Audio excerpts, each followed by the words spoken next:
When you use the Premier Rewards Gold Card from American Express, the rewards points can keep on multiplying. Buy 3 with triple points on airfare. Buy 2 with double points on gas and groceries. And a single point for pretty much every other dollar you spend on the card. Then, start choosing from over 1 million rewards to redeem all those points. Apply today and the annual fee for the first year is on us. Call 1-800-AXP-GOLD or visit AXPGold.com. The annual fee for the card is $175. See terms, conditions, and restrictions at AXPGold.com.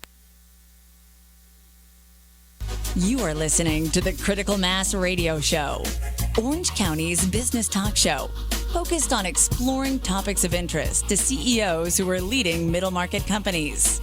With your host, Richard Franzi. And welcome to this episode of Critical Mass Radio Show. I am your host, Richard Franzi. If you would like to learn more about the radio show and the CEO peer groups that I lead, please visit my company's website, criticalmass4business.com. If you know someone who would make a great guest, like my guest for today, Paul Altieri, then let me know. The best way is just to call me. Call me 949-887-4104, and you can also text me to that number because that's my cell phone. Paul has built his business on the foundation of providing customers with a better, safer, and more efficient way to buy and sell pre-owned and vintage watches by providing accurate and honest pricing information. I've invited Paul in today to talk about his story and to share a bit about Bob's Watches. Paul, welcome to Critical Mass Radio Show. Hi, Rich. Thanks for having me. It's great to have you here. Let's start with, if you could, just an interesting story, something from your past. Does it have to be truthful, or can I make something good up? Embellish it as you want. I'm kidding. This is the internet. You know, I think one of the most interesting stories I always tell over the years is how, in fact, I even ended up in California. Okay. And it's kind of crazy, but, I had just graduated college. I was a kid looking to get in real estate and was heading to Florida. Had applied for a job, and a friend of mine begged me to come out and visit with him in California. And if anybody growing up had said to me, Paul, you're going to end up in California, you're going to do business, have a family, I'd say, you're crazy. I don't even know where California is on the map, and I don't know anybody out there. So it's kind of funny in a sense that I'm even out here. Okay. And it's kind of a good segue into our discussion, I think, later on, Rich, Sure. because a lot of the things that I kind of believe in is don't be afraid to take a chance in life, in business. Mm-hmm. You've got to take good chances, but take chances. So where so were that's you? how I ended up out here. Where were you when you decided to come west, young man? I was actually in Boca Raton, Florida, and had just applied for a job in real estate, and I was waiting to hear. Okay. Now, that was in 1980. That was before telephones. Yes. Before the internet, of course. Cell phones. And so, before telephones. Cell phones. I'm sorry. We had telephones then. Yeah. I was around in 1980. Jeez. Sorry about that. That's okay. But so I was waiting around. They said, we'll call you in 2 weeks. And so I was literally waiting around for the phone to ring, waiting for that first job. Right. And I came out here for a visit, got a round-trip ticket. While I was out here, I figured out and learned that I didn't get the job. Oh, wow. So there was no reason to go back. And Right. people say, well, didn't you go back and get your things? Well, I didn't have anything. Everything I owned was in my duffel bag. So here it is, almost 40 years later, I'm still in California. Fantastic. So don't be afraid to take a chance. And thank God you're here, because now you're in the studio, and we're going to talk about... And I met you. Yes, and I'm very excited about that. So let's talk about the firm and the brand. In the open, I talk about how you've built on a foundation kind of honesty, and you created a market. So tell me a little bit about your firm, Paul. Well, Bob's Watches was kind of conceived about 7-8 years ago after kind of just listening to customers over and over, complain or yearn for a better way to buy and sell their Rolex watches. So we never looked out at it and said, we can make a lot of money. Let's do this, this, or that. Okay. It was really just a reaction to listening to customers. And so we said, let's build a better, more efficient, open, honest, transparent way for people to buy and sell Rolex watches. But we had no idea 7 years later it would turn into what Bob's Watches is today. Now we're an international company. We sell all over the world. We buy from all over the world. And it's been a lot of fun. So I love this. Maybe Oh, bless you. Our engineer just had a sneeze, but you didn't hear that, but I saw it. I'm wondering if the engineer could reach around and find the gong button, because, Paul, our loyal listeners know that when they hear the gong, usually they're listening as an iTunes podcast, that they need to, if they weren't paying 100% attention, they need to go back just 30 seconds and pick up something. But I'm gonna, for the benefit of the audience, I'm going to ask you to repeat that, because I think what I just heard from you is a teachable moment, which is entrepreneurs who listen to the market. Listen to your customer. Let them dictate which way you're going to go. Right. So you may have a preconceived notion of selling a product or an item or in a territory. Listen to them and heed their demands. And if they're looking for a particular want or void in the marketplace, fill it. Right. So you were doing something. Were you doing something related to watches that got you around these people who said, I don't know what a fair price for my Rolex is, Paul? No, actually, we were looking to do something on the internet. I had just sold my company in 2004. Yes, which company was and, that? It was an older finance company. Yes. That had gotten up to about 25 stores. Okay. And we sold it in 2004. And so I was looking to do something in business locally, and became infatuated with the internet. Okay. And stumbled upon the Bob's Watches concept. So tell me why you chose Bob. That's a good question. Your name is not Bob. I'm ready to change my name to Bob. I've considered it. It's a much stronger name now in the market, right? Exactly. No, but it would be much easier. People call and ask for Bob, and truthfully, there is no Bob now. But we bought the company from Bob Thompson. Wow. And yeah, we did. And we found that it was better to buy an existing company as opposed to starting one from scratch. So hence that's why it's not Paul's Watches or California Watches. Why was it better to buy than build? Well, it's a good question. One of the internet strategies we had way back in 2009 and 10 was that if we could find a domain name that had some age to it. Okay. And it was an experiment. It had never been done before. So it was just a kind of a guess and a little bit of a chance. Right. And we thought that it would have a little bit better chance of, ranking with Google. All right. And so a friend of mine, Bob Thompson, was getting ready to retire. And so rather than start a business from scratch, we thought, why not just buy Bob Thompson out? Uh-huh. And so we bought his company. He kept his inventory because we had a whole different strategy of what products we wanted to carry. Right. He was mostly carrying lower-end watches like Elgin, Hamilton, Bulova. And I had this idea and this vision to do it with higher-end watches like Rolex watches. Right. That's so interesting that you knew the niche that you wanted to go after, right? High-end watches, vintage watches that had a market. We did, yes. So, Paul, let's do it one more time here on Critical Mass Radio Show, which is something that I work on a lot with entrepreneurs and business owners, is know your niche. Exactly. Find one. Find it. Find one. And know it. So I get called a lot or asked a lot by young people, and they say, Paul, what's the secret? I say, the secret to what? And they want to know, what's the secret to success in business? And I'll say, well, I'm going to tell you the answer, but you're going to have to promise me you won't tell anybody. And they get up close, and I'll say it's hard work. And they get all disappointed because they're looking for some easy button answer. And there is no easy button in life. Right. It's hard work. Right. So find a void in the marketplace, is what I always say, or build a better mousetrap. All right, we're talking with Paul Altieri. We're talking about his firm, Bob's Watches, and we're just kind of at the tip of the iceberg. So my engineer is telling me it's time for our very short commercial break. So if you listen to the radio show, as a podcast, we just do one less than 60-second message. That message is about one of the products or services that I do. So don't go anywhere, ladies and gentlemen. If you're listening to us on the live stream on octalkradio.net or as a podcast on iTunes or Stitcher, we'll be right back after this word from me. Richard Franzi is the author of 2 popular business books for CEOs. His first book, Critical Mass, The 10 Explosive Powers of CEO Peer Groups, was the first book ever written on the secret value of CEO peer groups. His second book, now with newly updated information, is Critical Mass, The Power of CEO Guiding Principles.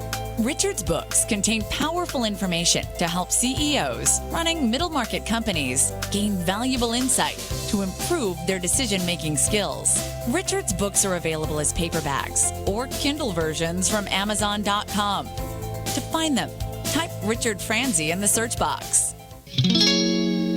All right, welcome back to Critical Mass Radio Show. I am your host, Richard Franzi. All our shows can be heard anytime on iTunes, Stitcher, Spreaker.com, several hundred former guest websites whose CEOs have put their appearance on their platform somewhere, like I'm sure Paul's going to do on Bob's Watches someday. Since 2009, our shows reached several 100,000 listeners through our live stream and our podcast. Simply type in these 4 words in your favorite podcasting software.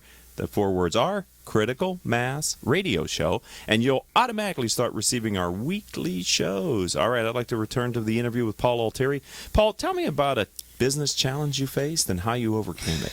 Well, I think one of the biggest challenges I faced maybe in the last 10 years was learning the internet, the internet technologies and all that kind of relate to that.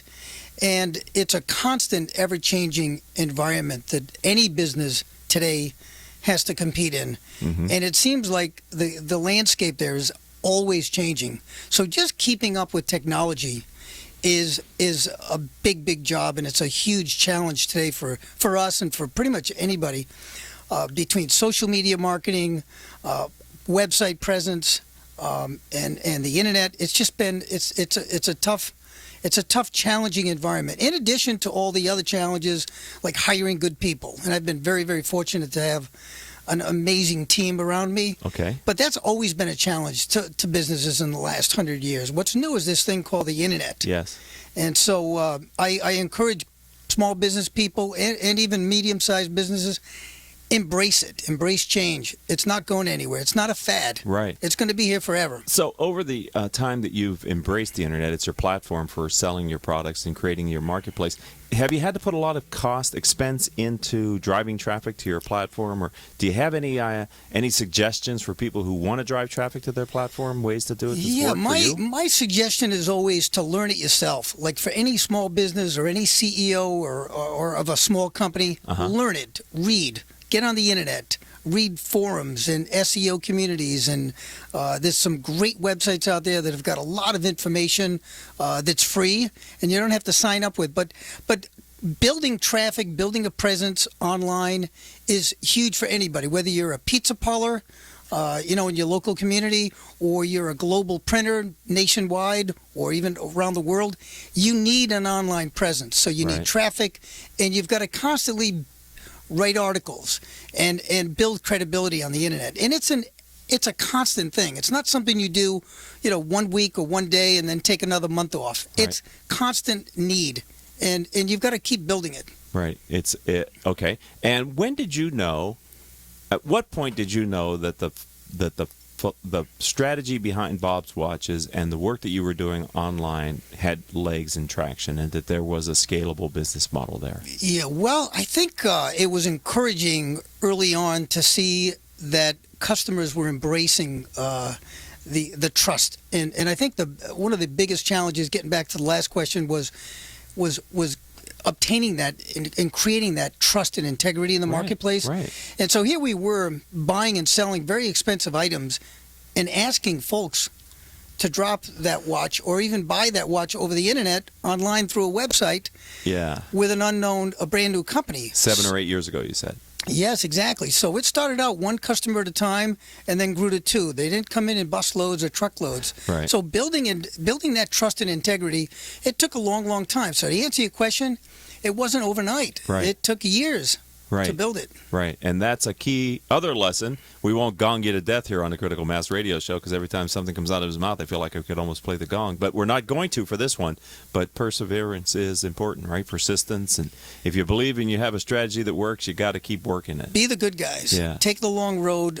Don't take shortcuts, and build it for long term.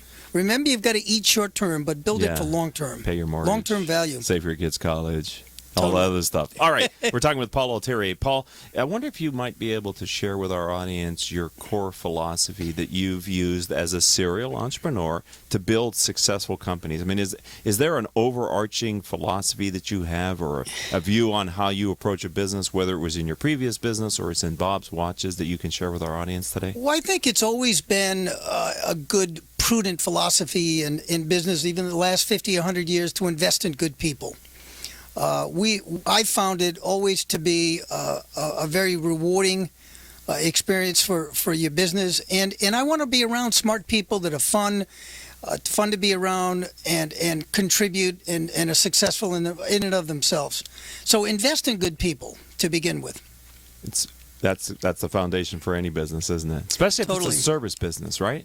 Exactly. Where you're providing a service to the client. It's not a product that they can value. It's the relationship, the transaction. Exactly. Yep. And today, it's always, if you're going to do business online, which you really have to today, you've got to be trustworthy. You've got to build integrity. You've got to be the good guys. If you get a customer that's unhappy with a purchase or unhappy with a service, make up for it. We're not perfect. We try to make every transaction perfect. Right. But, we're human beings. Every once in a while you mess up.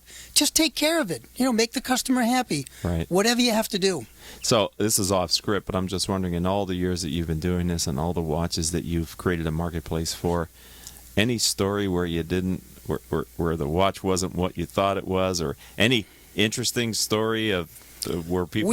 We get interesting stories all the time where watches will come in and they're in pieces, and sometimes we have to put them together, and we can't even imagine how this watch was even held on their wrist. But a lot of times we'll get fake watches in, which of course we don't deal in, so we'll send them back right to the customer. So can you look at a watch and now look at it and go, that's not a real watch? Usually. Okay. The quick answer is usually. So there are some fakes that are really... So the $50 fakes and the $75 fakes, I can tell pretty much from across the room. But the $500 fakes take a little bit of time. So there are I'm ignorant. So there are $500 imitation watches. There are. China has gotten very, very good at reproducing, Rolex watches, and they do a really, really good job. Again, it's not the $50 fakes. Right. It's the $300, $400, $500 fakes. I mean, it takes equipment to look at it, inspect it. Okay. Sometimes we have to take it apart. Wow.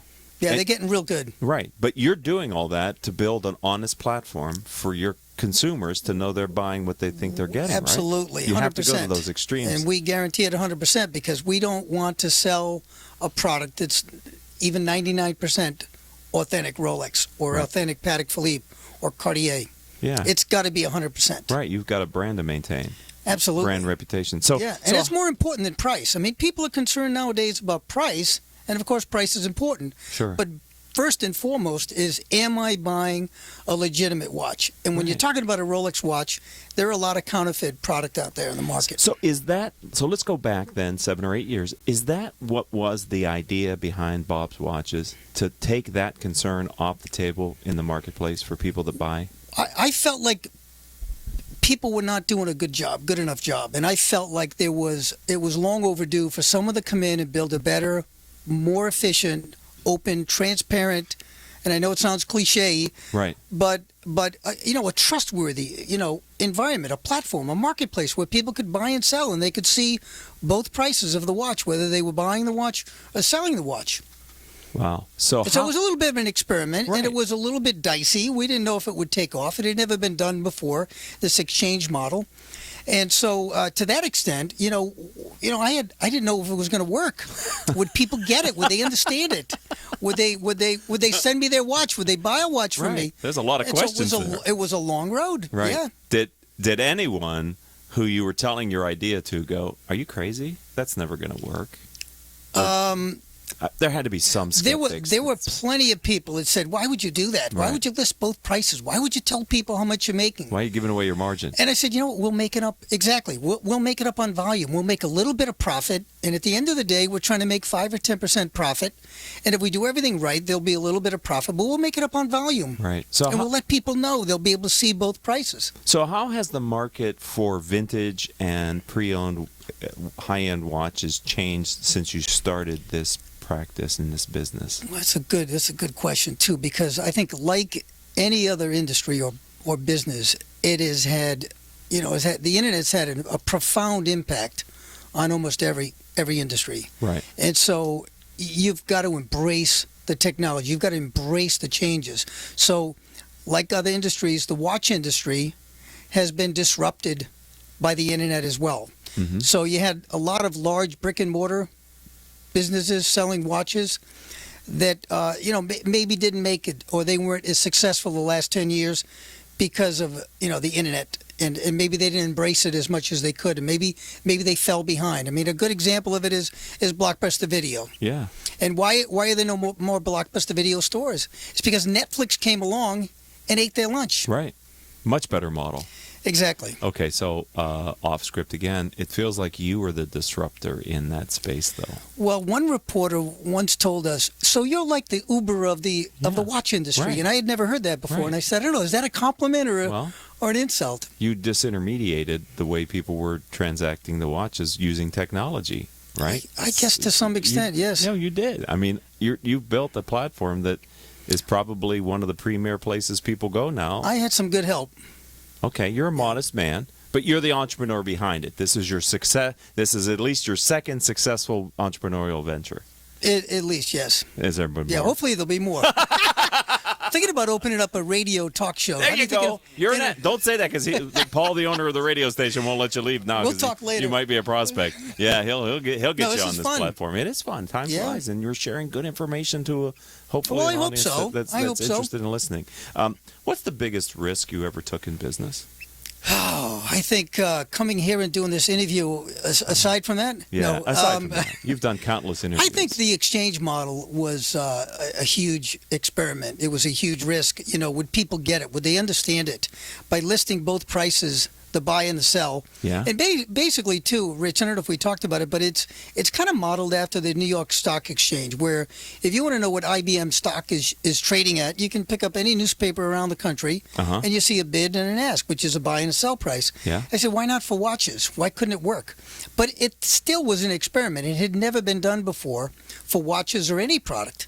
So to that extent, it was like, would people get it? Would they understand it? So how do you so the market tells you what IBM should be buying and selling for, right? There are supply and demand. Right. So how do you understand and then translate what an honest price, buy and sell price for a watch is?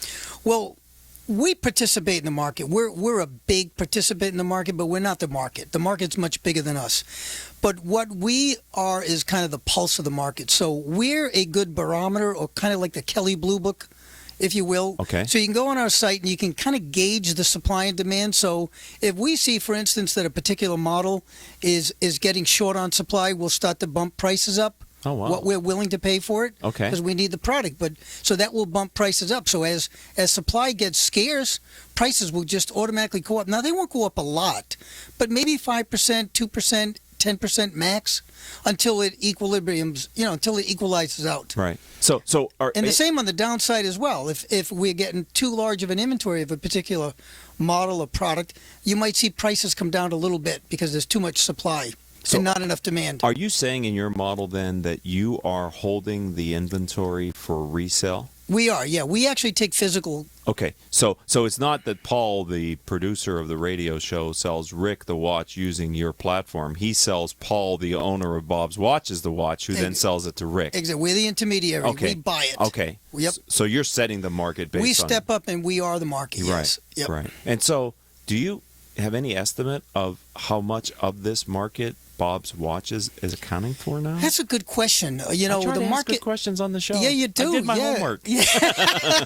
I think it's a very large market. Some estimates had put it at north of $50 billion in pre-owned vintage timepieces that are out there in the marketplace. I had no idea that. It's huge. And so we're billion a fraction. With a B. Billion, yes. So just to give you an example, eBay, it's estimated that eBay does a little under $1 billion a year just in Rolex watches. What the hell? Yeah. And they're not new. They're all used, pre-owned, vintage. Right. So the market's pretty large. And Rolex as a company sells just under $10 billion a year in brand new watches. So every year, that marketplace is growing exponentially. So what is the fascination? So we're a small fraction of what that total market is. Okay. Tiny. Thank you for being humble. Yeah. I almost lost my train of thought. What's the attraction for people to buy a vintage watch? It seems like the last 5 or 10 years, there's been a surge in vintage watches. Not just Rolex. Rolex obviously is the market leader in it, but I think there's a cool aspect to it. I mean, anybody can buy a brand new Rolex watch, and obviously the market's Time huge. out. Anybody can't buy a brand new Rolex watch. Well, almost anybody, Okay. if you can afford it. Now we offer financing too, so we're trying to appeal to it. So almost anybody. Always be selling, baby. Always be selling. I'll get you into that Yep, watch. we'll get you that watch. But the vintage market it's interesting, and a lot of the older watches have character. Okay, a story? A story. Is there Sometimes they ever have a story that Yeah, helps? lots of times there's Okay. real famous people that own the This is watches. Clark Gable wore this watch on the set Or of James some- Bond, or Steve James McQueen, or Bond. Paul Newman. Okay. And there's been a tremendous, and I think the internet has helped propel that interest to some extent too. Instagram has been huge for the vintage watch. How do you? I'm Market. way off script. How do you know the story is? First of all, how do you learn the story, and then can you verify the story for people? Like if I tell you this watch was worn by Harrison Ford Yes, on the set of. for instance, we just bought a watch, an older GMT from 1961. The guy was a 3-time Purple Heart recipient. Oh. He was in 3 wars. Wow. He bought the watch brand new in 1961 in Vietnam and wore it for 10 or 15 years. Had not told his wife that he had bought the watch, so he kept it a secret from her. Oh my God. Because he was afraid she would get upset. Now, he paid very little for the watch. I mean, they were only sold for a couple $100 back then. But we just acquired the watch about 2 months ago from the family, and we did a whole write-up on Wow. it. And we'll put it on the site. We'll take pictures of it. We'll do the whole write-up from the family, his background, pictures of his Purple Heart, his war history. Right. And we validate, of course, as much as we can. Sure. But they're really interesting stories, and we love sharing them Well, with the public and with the people. So if The they're story is sometimes as interesting as the watch. Right. Or more so. Right. So And then they get to tell the story, the new owner of the watch, right? So Exactly. that keeps it kind of alive. exactly. Well, that's yeah. kinda awesome. Yep. Totally. Okay. It's fun. Well, I didn't expect that. Now, new watches are fun too. You know, Rolex does a great job of. Do you sell new watches? We occasionally get a brand new watch. Okay. Yes, Like somebody somebody got it gets as a gift They got and- it as a gift. They don't like the way it looks or Right. feels, or Right. it's too big, it's too small.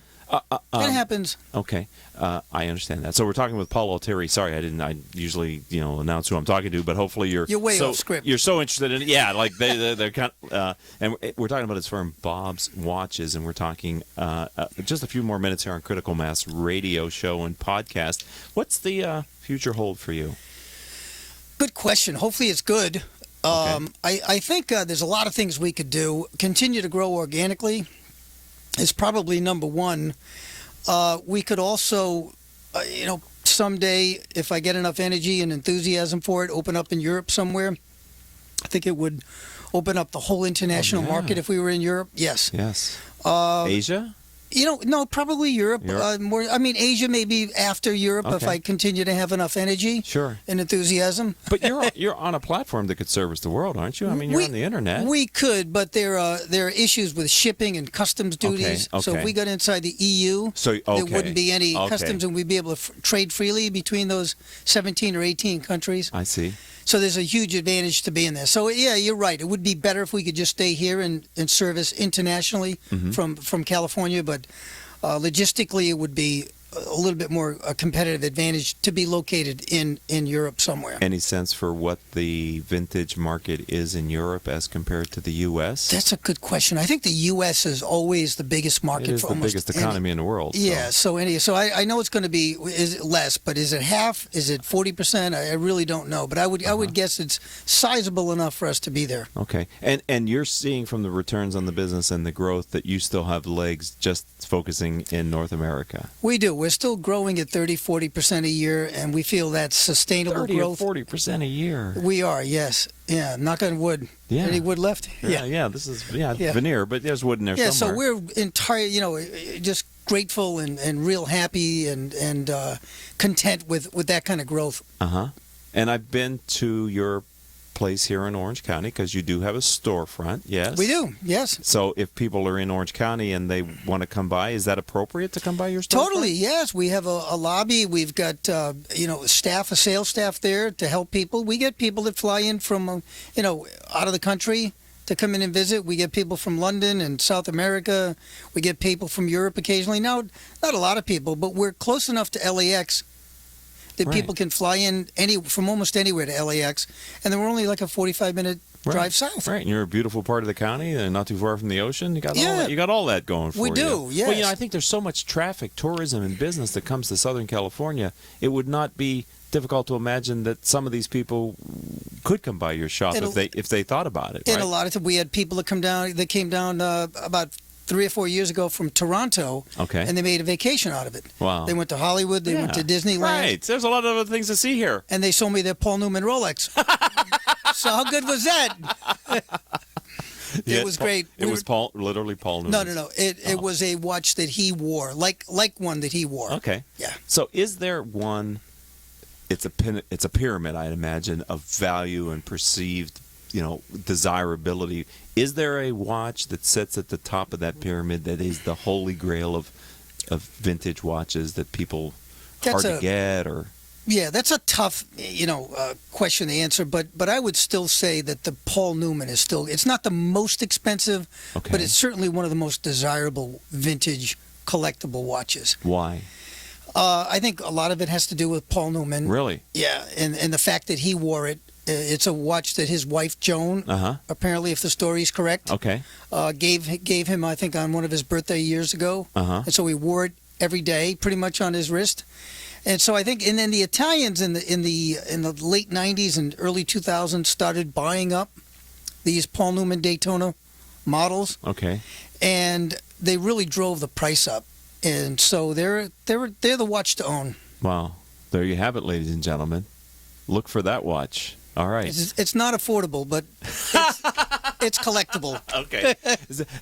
Do people wear these watches? Sure they do, yeah.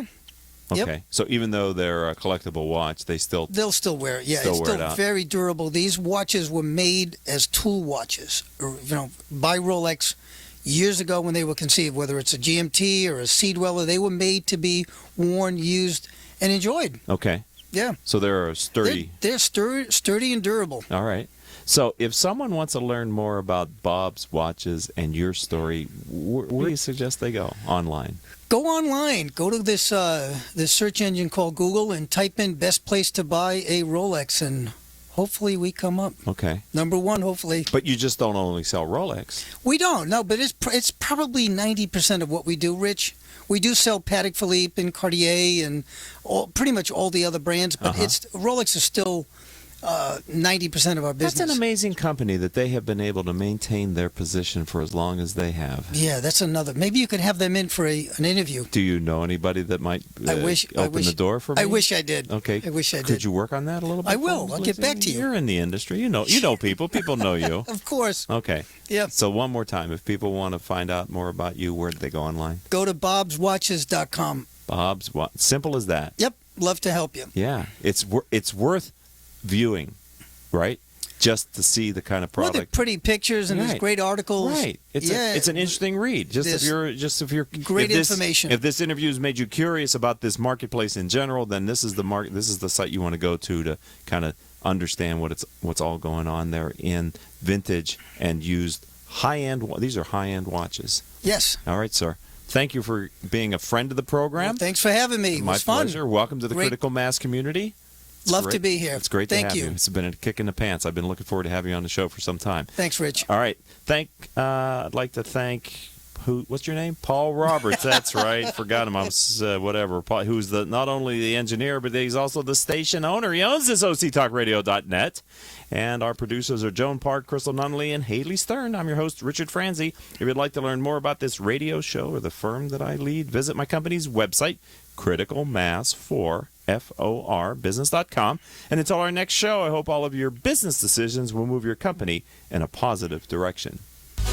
You have been listening to Critical Mass Radio Show Business Talk Show, focused on exploring topics of interest to CEOs who are leading middle market companies. With your host, Richard Franzi.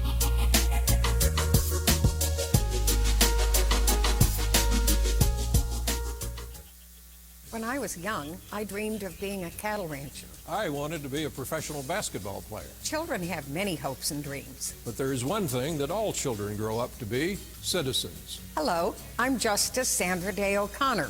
And I'm Congressman Lee Hamilton. Young people are the future of our democracy. But they won't just wake up one day and know how to run this country. Each generation of citizens must be prepared to do its part. Visit iCivics.org and CenterOnCongress.org. It takes 12 years to create a graduate. It takes about the same time to create a dropout. And at the end of the day, the difference between a child becoming one or the other could be you. So United Way is asking you to make a pledge. Tutor a child who needs help. Mentor a kid who needs someone on their side. Volunteer to read to children. Because when a child advances, we all advance. Be a reader, tutor or mentor. Give, advocate, volunteer. Live United. Take the pledge now at liveunited.org. Brought to you by United Way and the Ad Council. You are listening to the Critical Mass Radio Show, Orange County's business talk show, focused on exploring topics of interest to CEOs who are leading middle market companies. With your host, RIc Franzi. Good afternoon and welcome to Critical Mass Radio Show. I am your host, RIc Franzi, and boy, do we have a great show lined up for you today. Sheriff Sandra Hutchins is our focus guest. We're going to be spending the hour with her talking about her department. She is the Orange County Sheriff and Coroner. This business talk show airs live on Tuesdays and Wednesdays at 4 p.m. and Thursdays at our special time of 3 p.m. Of course, all of our shows can be heard live exclusively on Orange County's only community radio station, OCTalkRadio.net. If you're listening to this show as a podcast, we encourage you to listen live during our broadcast times. This show is brought to you by our advertisers: Brandman University, Center Club, Commercial Bank of California, Decision Toolbox, MBN Design, Smart Business Magazine, S&H Rubber, Succession Strategies, Tone Software, and UPS Protection. The goal for this show is to help you, our listening audience of CEOs running middle market firms, to improve your decision-making skills. Today we're going to go in a little different direction in that I've invited Sandra in to talk about not only her role in Orange County, in the responsibilities that she has, but also one of their programs that caught my attention, which is called The Great Escape, which we're going to get to a little bit later here in the radio show. But first, Sandra, let me say welcome to the program. Well, thank you. It's good to be here. It's nice to have you here. Let's start very simply. For those that may not know, can you tell our audience a little bit about your professional experience, kind of your background? What were you doing that led up to being the Sheriff and Coroner of Orange County, California? Well, I worked right next door in L.A. County for 30 years for the Los Angeles County Sheriff's Department. I actually started out as a secretary in 1976. Get out of town. Right, yeah. And so, I didn't grow up wanting to be in law enforcement. It wasn't something that women wanted to do at that time or were invited to do, quite frankly. But right around that time, in the mid-'70s, the L.A. Sheriff's Department really wanted to hire more women and get more women in patrol assignments. Very few were in patrol. And so I had a couple detectives say, why don't you apply to be a deputy sheriff? And I thought, well, why not? I'm going to put my name in. I'm going to go through the oral interviews and the written and the physical agility test, see what happens, and here I am. So I went through the academy over in Los Angeles, worked the jails, worked patrol, worked investigations, worked a surveillance team, and then promoted up the ranks. Wow. So when you first got hired, were you thinking you would spend a long career there, or were you just looking for a job at the time? No, it was going to be a career. Okay. I mean, when you pick, typically when you do pick law enforcement, it's a career. Okay. There's very few people. There are some, but very few leave the profession, and very few, quite frankly, leave the department they came on. So you went in as a secretary because that's how you could get into the department? No, it was just a fluke. I was just looking for, I was working in a pharmacy as a pharmacist assistant, and a coworker of mine said L.A. County Sheriff, or no, not even L.A. County Sheriff, L.A. County is hiring clerical positions, so I applied to the county, huge county, so I could have got picked up by any department. Right. And I happened to get picked up by the Sheriff's Department. That didn't sound right. I happened to get picked up by the Sheriff's Department. But no, I got hired by the Sheriff's Department. And so that began my education on what law enforcement does and what the job is really all about. And it got me intrigued. In fact, I was working at the Linwood station as a secretary, and at the time one of the deputies was murdered in the street and died at the hands of some gang members. And literally the whole station emptied out. And I think that had a lot to do with me deciding I want to be a part of this. I want to be a part of, the people that will, run to the aid of someone else. And it just had a huge effect on me. And so shortly after that, I applied.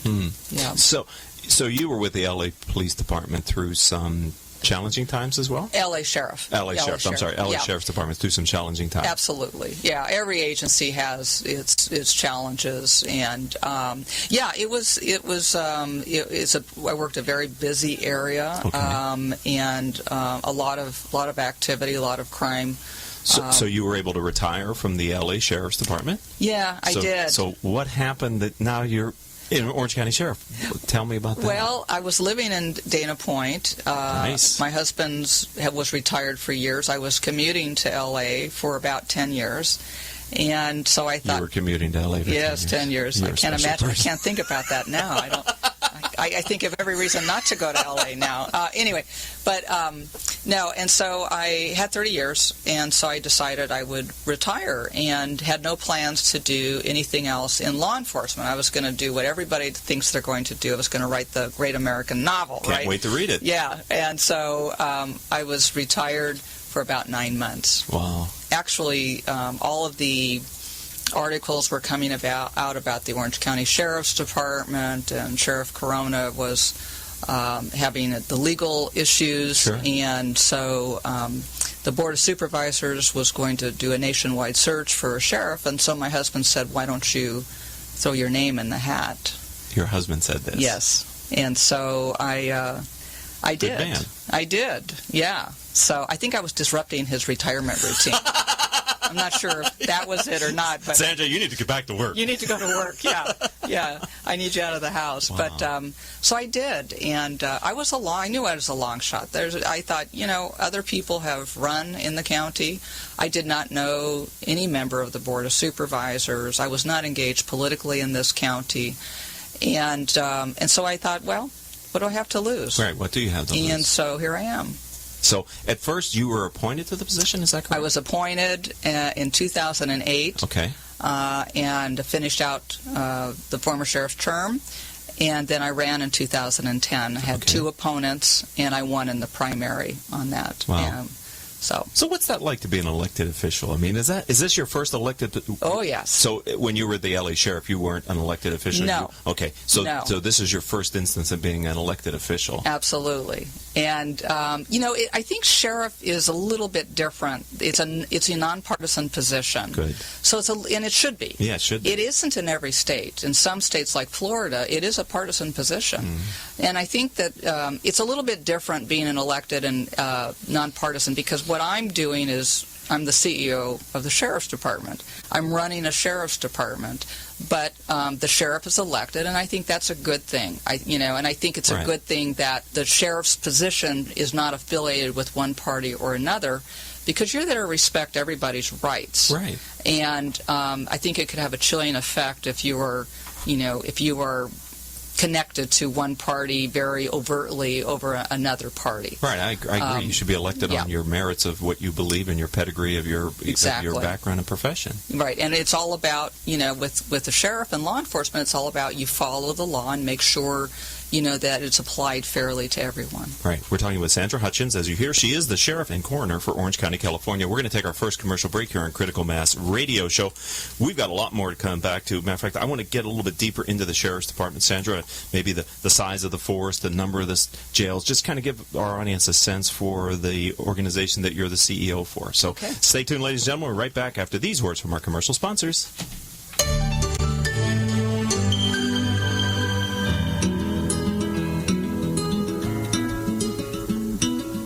Talk about your family business. You know, that thing you put your whole life's blood, sweat, and tears into?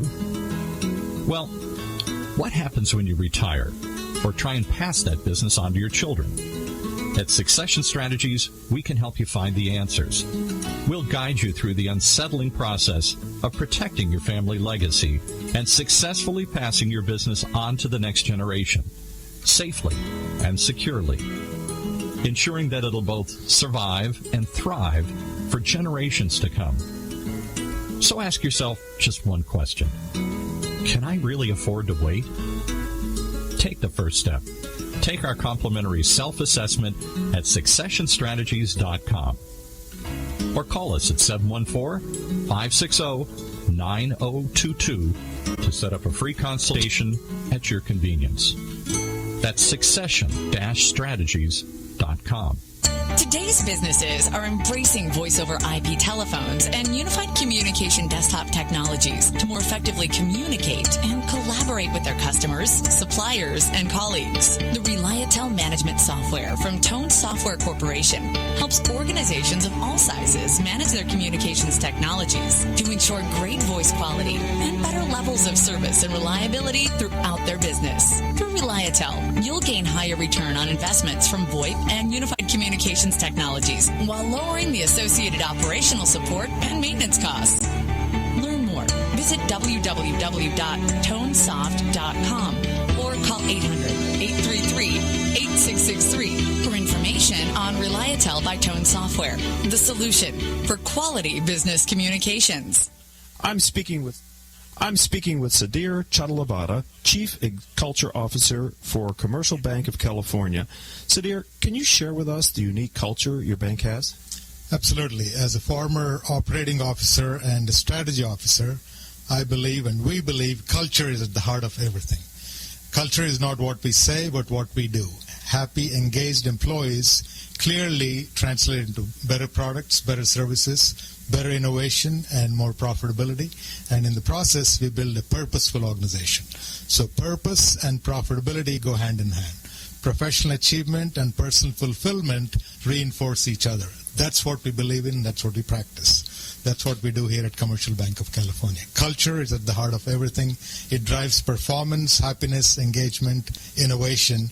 And we work really hard, starting right at the top with the leadership team and the management team in practicing what we preach. To understand the true power of how Commercial Bank of California can help you achieve your goals, give us a call at 714-431-7000 or visit us on the web at www.cbcal.com or at our new headquarters at 19752 MacArthur Boulevard in Irvine. Welcome back to this edition of Critical Mass Radio Show. I am your host, RIc Franzi. Sheriff Sandra Hutchins is our featured guest today, and we're going to be talking about the Great Escape Program in a little bit, but stay tuned. I'd like to thank and acknowledge our listeners who listen to our radio show as a podcast. Over the last 30 days, you've downloaded over 16,000 episodes. For you, we appreciate your growing and continued support here at the radio show. Of course, all of our shows can be heard live on octalkradio.net or rebroadcast from iTunes, Stitcher.com, Spreaker.com, hundreds of business-oriented websites where we've had past guests of middle market companies, as well as various business-oriented podcasting services. All right, Sheriff, tell us a little bit about your department, the size, number of jails, kind of your responsibility here in Orange County. Right. Well, thank you for asking. We have about 4,000 employees, and that's about 50% non-sworn and 50% sworn. And then we are responsible for the county's 5 jails, where we have, on an average basis, about 6,800 inmates. Wow. We are the 8th largest jail in the United States. A lot of people are surprised about that. We are also responsible for all the unincorporated policing in the county, so we have a lot of unincorporated areas. And then we have 13 contract cities that have chosen to contract with us as their policing agency. Okay, is that different than an unincorporated area? Yes, unincorporated is, the little pockets like Coto de Caza and Trabuco Canyon, and, that are not a city per se. They're unincorporated county area, and then 13 contract cities. Are you providing about the same service, whether it's, you're being contracted by a city because they don't have their own police force, right? They'd rather have the sheriff's department do the policing. Right. So is that kind of the same level of community involvement then? Yes. Okay. Yes. Got it. Yes. And then we also, by contract, we provide the security for all the courts in the county. And we also, for transportation, Orange County Transportation, we provide security there and at the airport, at John Wayne Airport. Right. And then the harbors, the 3 harbors in the county. We provide boat patrol. We have both crime and firefighting ability and homeland security responsibility for that. Wow. So you got a lot going on there. We got a lot going on. We got the only bomb squad in the county, so if there's any suspicious package anywhere in the county, our bomb squad is called out to take care of that. So, wow. How has the staffing been over the years? I mean, is 4,000 plus employees in your department, is that relatively stable number? Have you been affected by cutbacks? How does that work? We have been affected by cutbacks. We did not hire for 2 years, really? And so we did reduce our staffing. We've been able to hire some additional personnel. And we brought on another contract city that really kind of got us back to where, close to where we were. Right. But, since I've been in office, we have been fighting a, budget issue. We're largely funded by the half-cent sales tax, okay. Prop 172 monies. Uh-huh. And, of course, when the economy is not doing well, people aren't buying things, and right. that impacts public safety. It impacts our ability to fund public safety as a county. Wow. I did not appreciate the scale of the job until I was able to visit one of your facilities and kind of get background and get some context for the size and scope of the job and the variety of responsibility that you have, right. which you just kind of talked about. It's a multifaceted and somewhat, I guess, interdepartmental responsibility that you have too, right? Right. I'm also the coroner, and of course we have our crime lab that serves the whole county, serves all the police departments in terms of analyzing evidence mm-hmm. of various natures. So it is. But it's a great place. It's great for recruitment because you can do so many different things. You could be a helicopter pilot. You right. could work on one of the boats. You can work in patrol. You can work in one of the jails, crime lab. It's an incredible opportunity for people. I have to ask you, and it just came to me, what percentage of your workforce is female? On the sworn side, we have about, on the sworn side, we have about, I think it's about 9-10%. Okay. Not very high. Right. Not high enough. Right. Yeah. Right. Well, time will change that. Time will change that. So, we're talking with Sandra Hutchins. She is Sheriff and Coroner of Orange County, California. What's the biggest challenge currently facing your department? I would say right now it's the realignment, the prisoner realignment, which is a lot of people know as AB 109. That was the assembly bill that allowed former people that would have gone to state prison. It realigned some of the sentencing that would cause them to do their sentence in a county jail versus the state prison. And the reason that all happened, I think, the state had been engaged in a lawsuit for over 2 decades over lack of medical care. Prisoners had brought this lawsuit against the state, and the state had been told by judges, to reduce the population, and it didn't happen.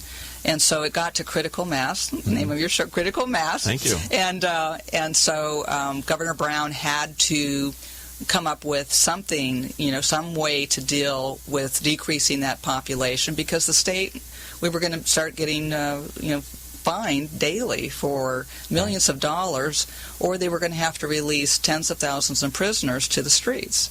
And so the governor came to the sheriffs in the state and others in the criminal justice system and said he needed help, and he wanted to do realignment. He was going to put money behind that realignment so that the prisoners who were, nonviolent, non-sexual, non-serious offenses, instead of going to state prison, mm-hmm. would be sentenced to county jail. Okay. So that's our realignment population. Any sense for how much that increased your population? I have over 1,000 prisoners in my custody who would have been in state prison. So you were like at 5,000, now you're at 6,000? Right. So that's a significant...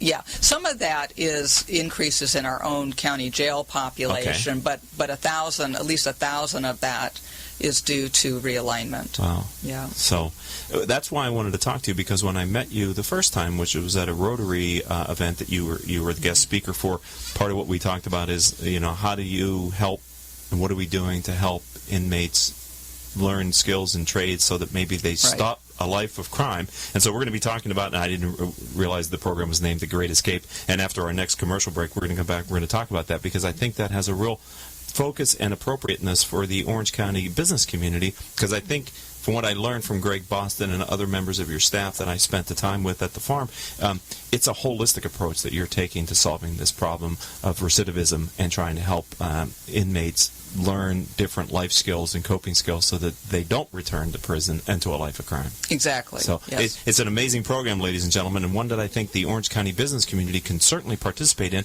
and I frankly think benefit from, Sandra. I think there's a lot of goodness behind understanding this program and seeing how other businesses can participate. I do too. Okay, yeah. So we're going to take our commercial break right now, ladies and gentlemen, because I want to get back and with Sandra Hutchins. She is the sheriff and coroner for Orange County, California. We're going to come back and talk about the Great Escape program after these words from our commercial sponsors.